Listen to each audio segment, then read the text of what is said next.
Hello and welcome to It's All Relative. All right, we just gonna get right on into it, baby. We talking about The Polygamist. Okay, did y'all watch it? So my homegirl, my sister called me and she said, Sherelle, get on it.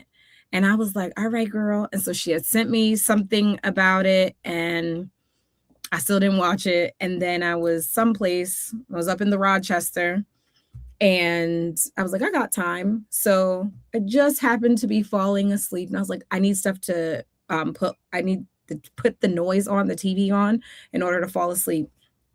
I put it on. And sis comes out in the all white, in the fur. I said, ooh, all right, with the red lips. I said, okay. So she walking in. I said, yes, bitch, you better give it to me. And then she walks up to the casket, everybody in the black and she in the white. I'm with you, sis.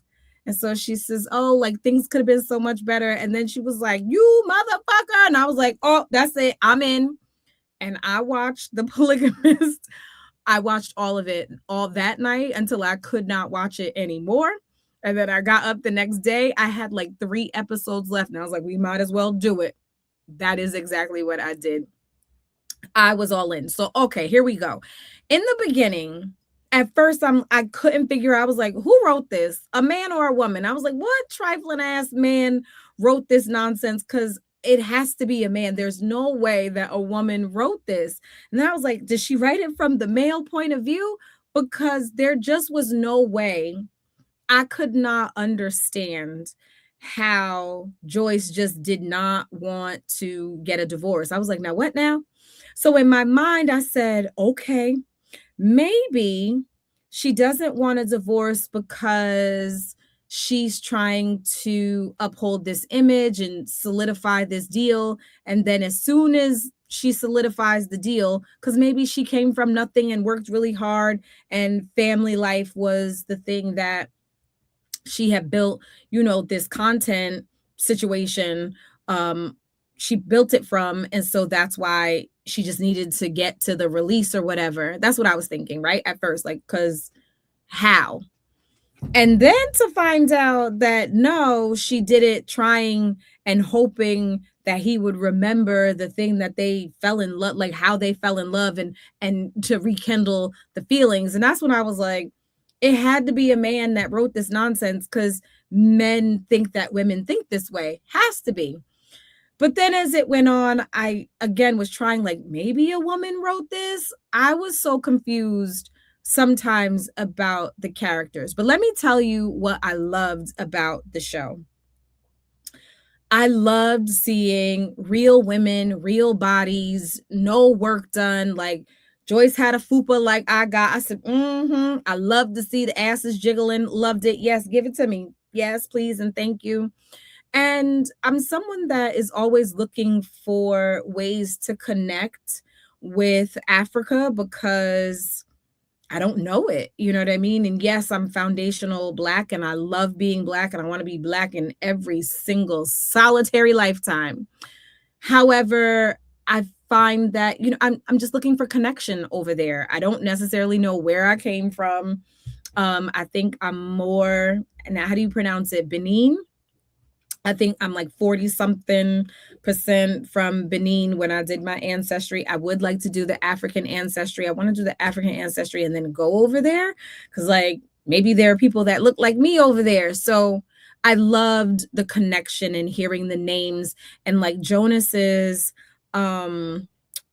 his assistant, she has a name and it's like a clicking, like Hosa or something, like it's clicks. And I love that. And I can't pronounce it. So please don't beat me up. I would love to. I just can't. And I don't want to do no disrespect. I mean, no disrespect.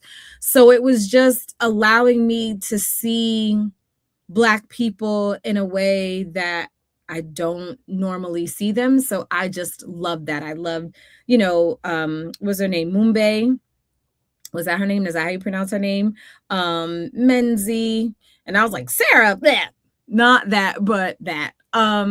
So loved that. But okay, now that we got that out of the way, and also to see, them living well, because we know that they love to tell us that we were only lived in huts and we could not have anything that we couldn't have any luxury, and of course we can. And so I just love seeing that. So I loved the conversation, and even as they talked about the second wife, about it being cultural, I loved seeing that and having that conversation, just seeing how it was received in their community, in the story, and Joyce being like, all right, look, it's a part of our culture, so that's just, what we're going to do, and understanding how it works, hierarchy, of first wife, second wife, things of that nature. But okay, let's do it. So Jonas is out here seemingly a good guy at first, right? Because you know that what they said, Jonas doesn't meet with anybody. So there had been parameters to keep him being a good guy. He didn't even want the distraction, and he didn't want the temptation around him. So when Matipa comes around, she knew exactly what she was getting. So I gotta be honest, I didn't have I didn't have any sympathy really for Matipa, because Matipa, you went over there and you got your man, sis, right? So you get your man, and all the things that come with him, sis. So I don't really feel bad for you. Not until there's, violence later, because you were supposed to leave, period. And Joyce, child, not Joyce setting the damn house on fire. Wait a minute now, Joyce. And so there's a part of me, wait a minute now, the house burning down, y'all don't smell none of that because you in there getting it in, cut that out. And then I'm like, y'all black, we black, where is the beeping? The beeping for the smoke alarm? Like, I know beeping is supposed to happen. No, I'm just teasing, but I'm just like, oh. And so he understands, and he doesn't press the charges. Okay. And I also then didn't understand. So as we get further into the story, right? So when Joyce walks up on them and she's like, get my husband out here, I want to see him, blah, blah, blah. And she's like, don't forget, I'm letting you do the things. And so on the one hand, it's like, okay, she wants to be respected as the wife, but girl, he out here telling you he don't want to be with you. So I don't understand. I really don't understand the beef from Matipa, in that he let you know, I don't want to be with you anymore, and you doing the begging when he come around. When he's around now, it's begging like, oh, Jonas, please be here, this, that, and the third. So I was a little confused at the power dynamic in the beginning, because in the beginning you act like I'm big boss, and you should have been, to find out that it was your daddy's money that started that company, and you in there acting like you ain't who you are, sis. What? Huh? Cut this out. So okay, fine. So we've got Joyce is the dutiful wife, and she got her mama in her ear. And sometimes our mothers, they mean well. I don't think that they always are giving us the best advice. So mom at some point is like, you fight for your marriage and you fight for your things, which again, when she's fighting for this campaign, like, no, girl, everything is all right. But it's not all right. And you would have made more money just telling the truth. The way I'd have been like, child, let me tell you something.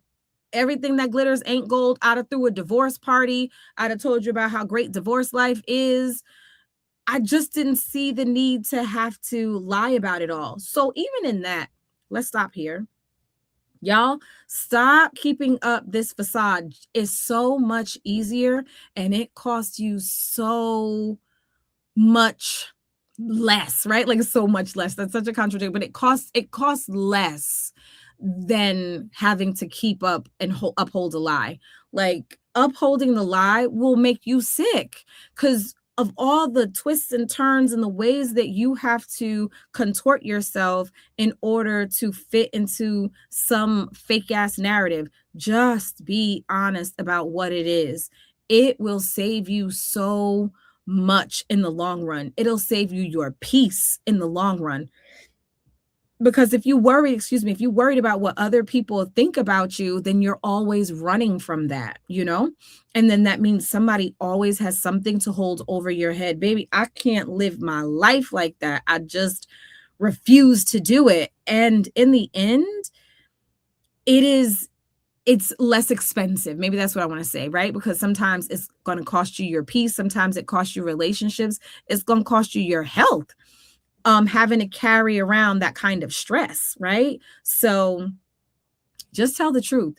I didn't understand that. So now we know, okay, Joyce is out here. She know he fool la la with Matipa.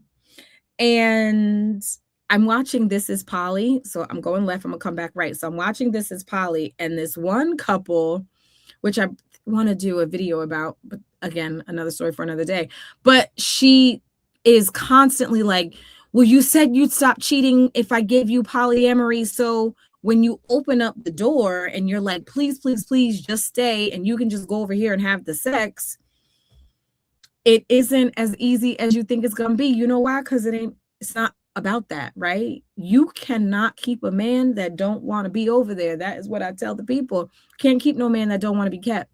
And no, it don't matter what you give him. Clearly in this story for Jonas, it didn't matter what she gave, what Joyce gave, because it was Matipa, and then you find out about Essie, baby. I just had to shake for a little bit because here's my question with Essie. So now we're in the series, and Essie's always worried about what Joyce got going on. What's Joyce doing? Oh, good for her. She trying to keep up appearances, and that's why she got egg on her face. So I could never understand why Essie was so fixated on Joyce. So what I was thinking,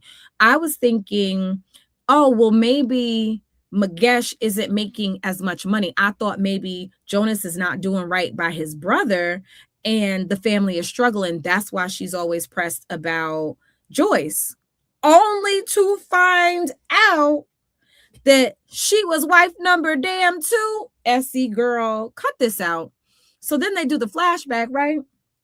So now you are in the store with good Jonas, and you know Jonas done left you, girl. He off and doing all the things or whatever the case may be. You got this baby. He ain't helping to take care of this baby and nothing. You ain't seen him and nothing. Then he come over here. He give you a little piece of crumb and marry you. Okay, fine. And he gave you the car. Okay, fine. And now you in the store baby shopping right. Wait a minute, because no, that's right. You went and had the baby not by him. That's what it was. You had the baby by somebody else. Okay, I'm back. Sorry. With Sarah's brother. Don't remember his name. So, and now, okay, you're gonna have a baby. And now you got at the baby store buying the stuff. And then you run into his wife. And it's known now that that's his wife. I don't understand why both of them were not asking at least a question. At least a question. Because if I was Joyce, why are you holding hands with your brother's wife? Or, like, that don't make no sense. And I don't know. Excuse you. And then Essie over here, she gets it really quickly. Oh, that must mean he's married to someone else. Why you sign up for that? And so now I didn't ask the question. And so what's coming up, maybe because that's all she thought that she was worth, I guess. But baby, not after I held you down, not after you went off to the schoolhouse and did well because of the money that I gave you. I know you lying. We'd have tore that store up. That's what we would have done, tore the store up. Because who you finna play with, Jonas? First of all, you can't just come back and go, that's it. Like, now I'm going to marry you. You got a lot of explaining to do. And you could get the hell on. And you could get my money back. And that's the other thing, ladies. I get that you see the potential. Make sure, again, that they are potential when they come around there. Because once you give to them in that way and they don't do right by you, there really is nothing that you can do to get it back, to recoup it. I mean, listen, the best thing that you could ever do, the best revenge, is to go on and live a very happy life, whatever that is. But imagine, Essie, if you would have poured that money into yourself and what your life could have looked like for you and your dreams and your aspirations had you not, loved this man and gave to this man, and you saw his player-like ways. So I just was very confused why you stayed second for so long. But then I guess now if I put it all together, you got this baby that he's keeping a secret. And maybe the hope was always that he would take care, because maybe if you don't show up and dance the way he wants you to dance, then maybe he cuts you off. But also I feel like he had more to lose over there with the wife to learn about Sarah. So I definitely would have played that. I would have played that up. I would have used that to my advantage, certainly, as I think about this. I'm just thinking out loud. So I definitely would have played that to my advantage versus taking the back seat.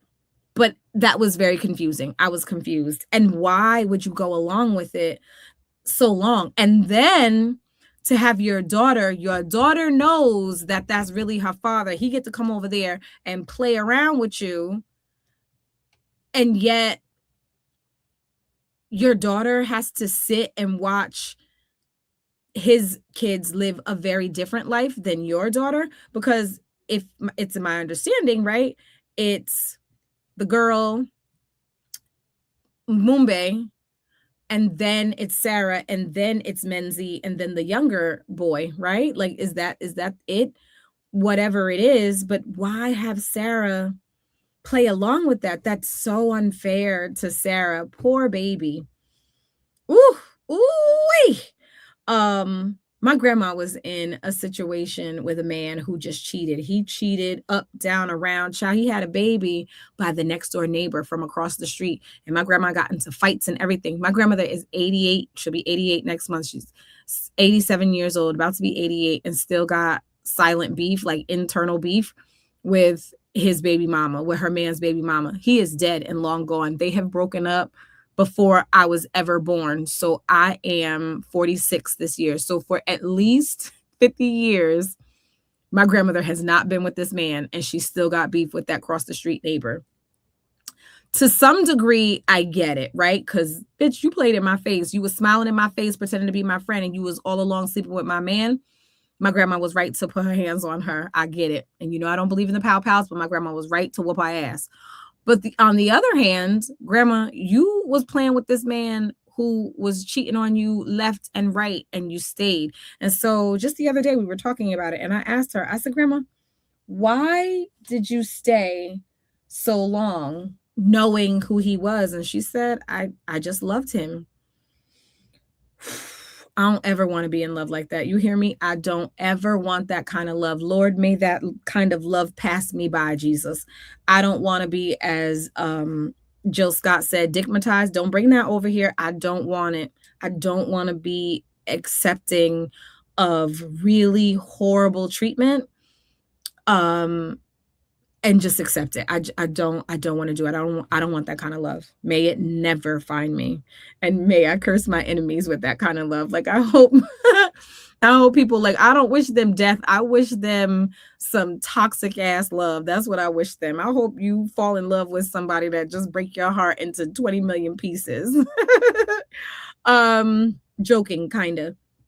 So so now we've got Matipa, and I get, so, but again, I told y'all I don't really have sympathy for Matipa, because you knew what you were getting into. You got with this man who would cheat on his wife. So if he would cheat on his wife, why would you think that he wouldn't cheat on you? Like, whatever. You went over there looking for this man, trying to entice this man. So you got the man that you wanted. There you go. So, you know, and he's promising you, you know, the world. And then you find that you are in, you know, a triangle, because he is not going to give up that wife. Seemingly, you know, in the beginning, it seemed like he was trying to, right? But here's the other thing, ladies, and let this be the lesson to you. No vagina is going to make a man do the things that you want him to do. It's just not. It only lasts for a little while. You know why? Because vagina is a dime a dozen. They can get it anywhere. And I know maybe you think you got the best. Maybe you think you throw it up into the air and it turns into, you know, rainbows and sunshine and everything. There's some other vagina that's like that. You know what I'm saying? Men, they can use their hands. So it's really...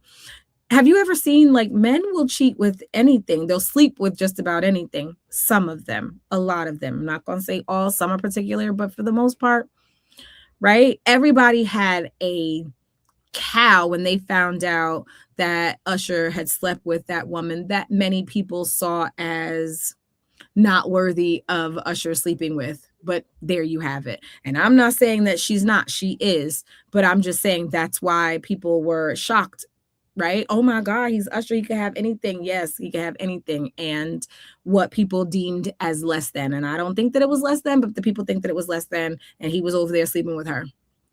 And there you go. That's it, right? So it's not just bad bitches, and that's why bad bitches get cheated on. And not that anything is wrong with the women. It's just that men want what they want and they're gonna do what they do. So, there's that. But so now Matipa and girl, let me tell you, ladies, let me tell you a little young whippersnapper something. Here you go. Here's a lesson. For all of you ladies thinking that, yeah, I'm better than, and he gonna leave his wife for me, don't have a baby by him, because that changes the nature of the relationship. If you are the fun, good time girl and you are the reprieve from the wife, if you will, or the main relationship, if you have babies by him, that changes the dynamic of your relationship, and that does not make him want to come in there and put his hands in. Now he's not like, oh, and let's have a family. He want to go to the next fun thing, right? He got with you to escape the responsibilities of the house that he was living in, right? Because he's got to talk about tuition. He's got to talk about, the Central Hudson bill. He got to talk about these things that he doesn't have to talk about with you. You're fun and you're a good time. And that, if you want to keep him around, do not have the babies, because that is an absolute instant way for him to run off with somebody else. Which, what does Jonas do? Go sleep with that little child. And listen, I probably feel bad for Lindani. She's probably the one I feel bad for. And why do I feel bad for her? Because she's a baby and she don't know no better. What is she? 17? What is she? 18 years old. And this man comes to wine and dine her and sweep her off her feet. She don't know no better. And so the age difference is the problem, which is why for little young girls out here playing with these grown men, and that's why men want to be with the little young girls, because they can manipulate them. Okay, I got another story. I was out minding my business because that's what I do. And an older gentleman and a younger girl we were out to dinner, and it turns into like not a nightclub, but it turns into dancing later on. And so I say to my partner, oh my God, I hope that's her uncle. I hope that's her dad. Like, I hope that's her brother. I hope it's anything other than an older man. And baby, they got in there and they got to kissing and touching and kikiing. I said, oh Lord. And I wanted to go over there and I didn't. Y'all know, those that know me know, in another, lifetime, I would have walked over there, tap, tap, tap, come on, sis, and meet me in the bathroom so I could have a little conversation with her, because somebody got to warn her. You know why? I don't want to say that this man don't mean her no good. So I cannot speak to his intentions. But I want to say that to a little young girl, and this girl looked like she was maybe 23. I'm going to give her 25 at most, but she probably was like 22. And this man definitely looked like he was in his later 30s. He definitely looked like he was in his later 40s, but I'm going to try to be nice. The age difference is the problem. He has lived enough life and he will run circles around this little girl because he has the means for a regular 40-something-year-old man compared to what maybe a 20-something-year-old young man can do for this girl, and the way that he can wine and dine totally different. So as a 22-year-old girl, you're like, ooh, he took me out to dinner and he bought me the things and all this other stuff. And that's the bare minimum for women of a particular age. So he ain't doing nothing spectacular, but this little young girl can't see that. And so I'll tell you, I got wined and dined off of my feet, baby. I done told y'all that man upgraded me. What my dude did is that he allowed me to dream in colors that I had never been able to dream before. And it's regular for him, but it was extra special to me. That keeps you in a situation much longer. If you're a little young girl, then, and if he was doing you wrong, if he wasn't doing right by you, you stay because of all the things that he can do and the way that he can show up, that you then will measure and go, well, so and so, let's call old man. What's an old man name? I'm like an old man now. What old man do I know now? I'm trying to think, like, what would I call them? Let's just call this old man. I'm trying not to use anybody I know. And so that's the problem.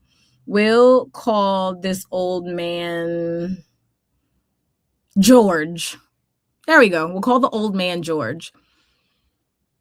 And we'll call the young man Javon. The things that George can do for this little young girl and turn her out, have her thinking, and he no game. So he gonna whisper sweet nothings in her ear and all this other stuff. He gonna turn this little young girl out. Javon don't know the game enough to do that. You understand? Like, that's the thing. So that's the difference that we've got going on here. So she couldn't see that he was a wolf in sheep's clothing. He was lying, and she ain't know enough to go, he is a liar, pants liar. She just didn't know it. So I felt like she was much more in danger playing with Jonas. And let me tell you something. And I also was not mad at the way that she did Jonas in the end. That's right. Cuss him for filth. He's trifling and no good. And tell everybody, this is my goddamn house, and y'all bastards can't be in it. He deserved to hear her having the sex with other people in the other room. That's right. Going around there. Did y'all see old girl coming? I knew she was coming. I just thought the one that gave him the HIV, I just thought that Mantipa, I thought Matipa sent her because she showed up at the house and so on and so forth. So when we realized it's Joyce, okay then. But that made it even more confusing for me. Joyce, you sent the vixen over there to go ahead and give him the things. And then now you're going to take care of him in the end. I'm confused. You got him sick. Why are you taking care of him? I was so confused about the back and forth with Joyce and Jonas. I just couldn't get it. And that's when I was like, oh, this has to be written by a woman, because no man writes about the going in the back and forth. We either done or we not. So I was confused about that. And baby, let me tell you what else I got confused about. The hitting. When Jonas started doing the pow-pows to everybody except for Essie, he starts doing the pow-pows to everybody, and we staying, and he's giving everybody the gonorrhea or whatever they had. He getting everybody that, and he's not taking no medicine to cure it. Excuse me? Excuse me. Somebody, anybody, tell me what is going on. Y'all, I was so stressed out. He ain't in here whooping ass and beating people up and having the infected, relations. God, no, baby, stressed all the way out. And the way he couldn't have touched me in there. And so now when we find out that Jonas is sleeping with Lindani, and now she whooping Lindani's ass, she deserved it. And Lindani, you deserved it, babes. You can't be in there sleeping with your best friend's dad, knowing no. And how hurtful it was with Matipa and the twins and the whatnot. Excuse me. So and now wife number 1 and wife number 2 gonna link together. Excuse me. And now they're gonna, teach him a lesson. He had a lesson for y'all asses doing the pow-pows. And let me tell you something, not for nothing. If I was Matipa, I'd have left them kids too. And again, here's where I get confused. Why did you come back? You leave the twins, I'd have left them too. But you come back for the funeral? Why? And then little girls, they don't know you, girl. Get out of here. And that's what, if I was Joyce, I'd have been jumping on her, because what are you doing here? I was just so confused by the coming back. So was that to show that they really loved Jonas? How? I don't have that in me, I think. And maybe, and so I began to ask, like, am I broken? How broken am I that if you do me wrong, I'm not coming to your funeral. I'm not planning your funeral. I'm not crying at your funeral. And I know people will be like, what? She left her girls. I get that she had those girls under I feel like false pretenses, right? She felt like he loved her. He was going to make her number one. It was just that he was trying to placate Joyce, maybe because of the money and the divorce and all the other things. Like, I get it. But when you find out like he really wasn't interested in being no dad to those girls, and I only had those girls because I thought we was in love. Yeah, take these girls. They were well taken care of. Here you go. And for me, they with their daddy. There you go. Have the kids. But to come back for the funeral was weird. I didn't like that. And now, and when Magesh finally stood up to his brother, that is what it looks like for accountability. I just wish Magesh would have did that earlier. Like, I'm all done with this lying. Because if I'm Joyce, I probably would have stabbed Magesh. Because you out here, like, everybody playing me for the fool. Essie playing me for the fool. Y'all I got y'all in my house. And Magesh, you, his brother, and you know, and I get loyalty. Listen, I understand loyalty to your family. I do understand that. But I want to stop all that because there's right and there's wrong. I can know that you're doing wrong and just not participate. Like, look, my name is Bennett and I ain't in it. Don't ask me no questions. No, I'm not going to continue playing around with you. But again, is this also because his livelihood is tied to his brother? Like, I don't know. Which also, that's the thing about Matipa. She was a user from the jump. So that's why I guess I have no sympathy for her, because you used the brother to get to Jonas. You got Jonas and you got everything that came with Jonas, good, bad, and ugly. You got it. So, but Joyce, and I get it. If I was Joyce and that all was going on and I had decided I was going to stay for whatever reason, maybe for my kids, maybe for whatever, maybe for the life. Because that's the thing. If you are a stay-at-home wife or a stay-at-home mom and your husband is the one that works, you really are in a very vulnerable position, because if he decides that he's not going to be with you anymore, that's it, honey. Pack it up. Because he can hide assets, but between the time that it takes for you to get into court to get him to give you any money, your credit is shot and you are destitute, period. And listen, I was out to dinner, and I don't know if y'all know, but I talked to everybody and everybody talked to me.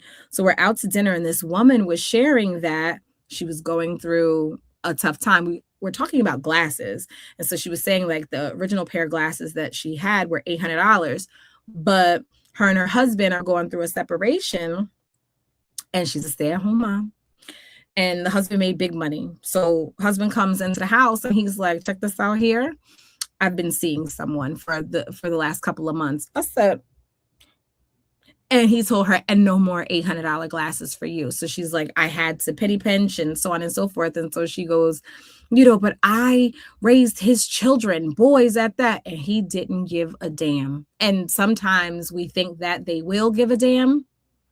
But when they don't give a damn, maybe they do. But when they don't, you are screwed. So, okay. But so that very well could have been Joyce's situation. So I'm like, okay. But then to find out, Joyce, you come from money, then girl, let this man cut this out. And again, may that kind of love never find me. And I resisted every step of the way. No. And even when the beatation was happening, when the abuse was going on and he abusing Joyce and he's abusing what's her face, Matipa, I noticed he didn't abuse Essie. Then he go take himself round there to Essie like, oh, Essie, please take care of me. And then, baby, in the end, woo, the fighting about the body and, stealing of the body, baby, that was so much. And so, again, may that love never find me. And like, Essie, why don't you love yourself more? Because he continued to show you and your daughter that he didn't give no damns about neither one of y'all. And yet, I wish I want to take care of him and all this other stuff, and she won't let me. Why? That was really interesting and crazy. They say, I heard, my sister told me that they say in the book that Jonas was even worse. I said, Lord Jesus, even worse? I don't know that you could get worse. I really don't. I don't know what else could have been worse.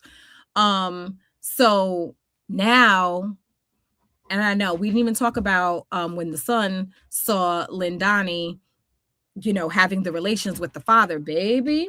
I know that little heartbroken, but I am concerned about how the anger, he gets so angry and then he turns into like a really mean, nasty individual. I do not like this.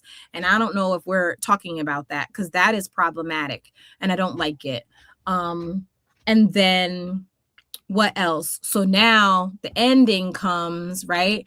And Joyce is like, ha ha, joke's on you. Like, I changed up this, that, and the third, blah, blah, blah. And everything is going to the son.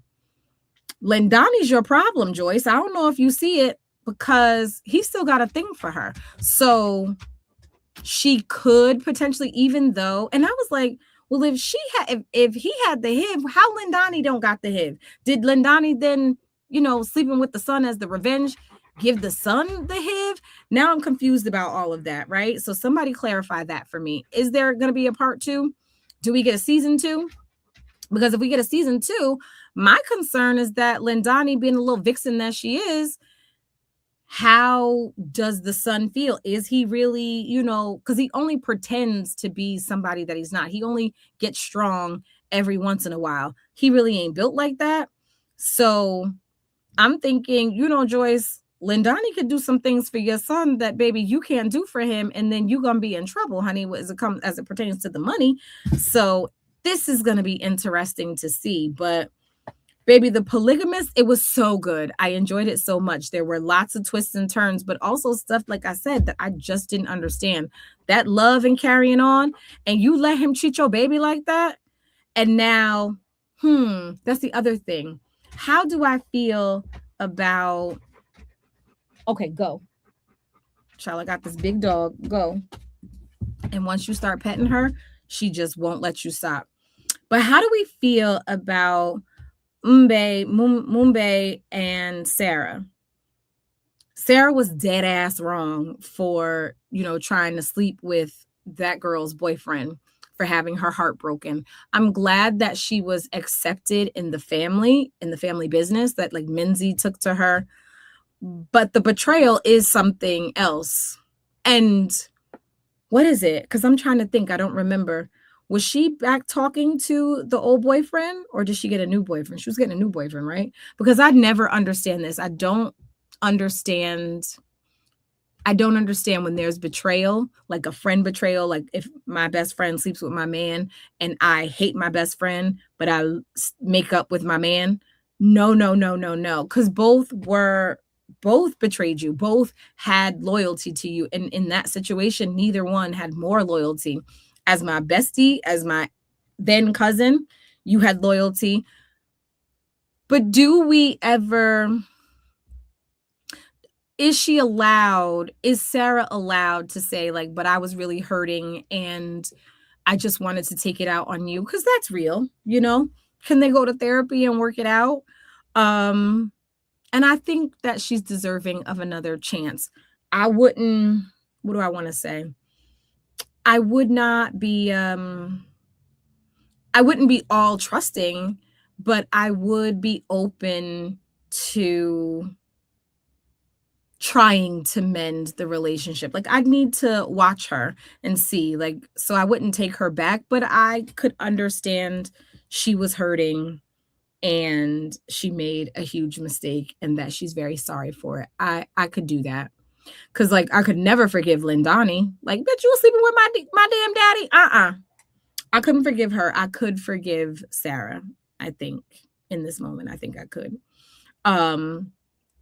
So I'm glad that she was accepted, but I feel like Sarah was the one that got the crappy end of the stick. She just wanted her dad to see her and love her, and he never did. Which sometimes, let me tell you something, and so that's the other thing, ladies. Men will sleep with you for 45,000 years and never love you. I have friends that have been in situationships for 20 plus years. And it's because it's there and he'll take it, and not because he ever really sees value in you or sees you in that way. Sometimes, for both men and women, if I put you in a box, No matter what happens or whatever you think, you're not coming out of that box.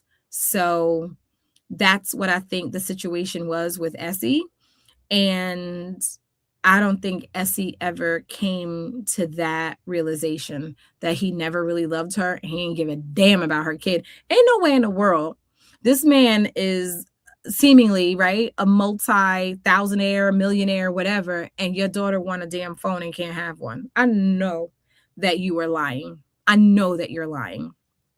And Sarah's older brother, he was problematic, and that I think I'm seeing that a lot. I was watching something else where it's like it's the friends that are introducing our children to these really bad no good substances, and he's just using drinking, but it really is true.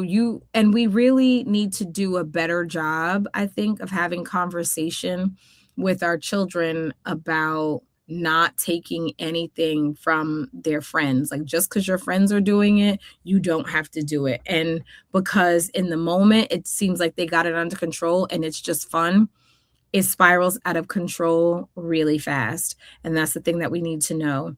I see some of my classmates that are fiends and crackheads, and I sometimes wonder, how did you guys get there? We were during the whole just say no to drugs, like, and it's not that we didn't know and understand fiends. How did we get here? And I wonder if it was just a friend, like, here, try this. Or my daughter has shared that some of her friends with a man, and that's what he was into. And so she wanna be down with him and show him that she cares about him and understands him. And she is then engaging in the substances that he's engaging in. And it scared me to death because it's a very, very slippery slope and it's fast. And so we need to be having these conversations. And I'm glad that my daughter was comfortable sharing that with me. But so many kids, I know I wasn't the kid that shared with my parents. I shared with my friends before I shared with my parents. And so we have to designate like safe parents that you can go to my parent, or that parents, we take it upon ourselves to say something to these kids and go, cut it out. And if we think that it's still going on or there's something going on, that we alert their parents. I think that is important.